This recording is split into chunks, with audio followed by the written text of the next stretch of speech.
சாம்பலுடன் நீ மண்ணாயிருக்கிறாய், மண்ணுக்கு திரும்புவாய் என்றார். ஆதியாகமம் 3:19. இன்றைய தியானம். கர்த்தருடைய பரிசுத்த நாமத்திற்கு ஸ்தோத்திரம்.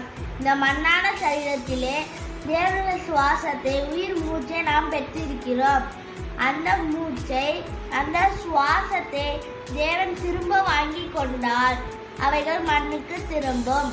மண்ணிலிருந்து வந்தவர்கள் மண்ணுக்கே போகிறவர்கள் என்பதை மறந்து போகாமல் தேவனுக்கு பயந்து அவரை தொழுது அவருடைய சாயலான மனிதர்களை நேசிக்கவும், மதிக்கவும், அன்பு செலுத்தவும், உதவி செய்யவும் வாழ பழகி கொள்ளுவோம்.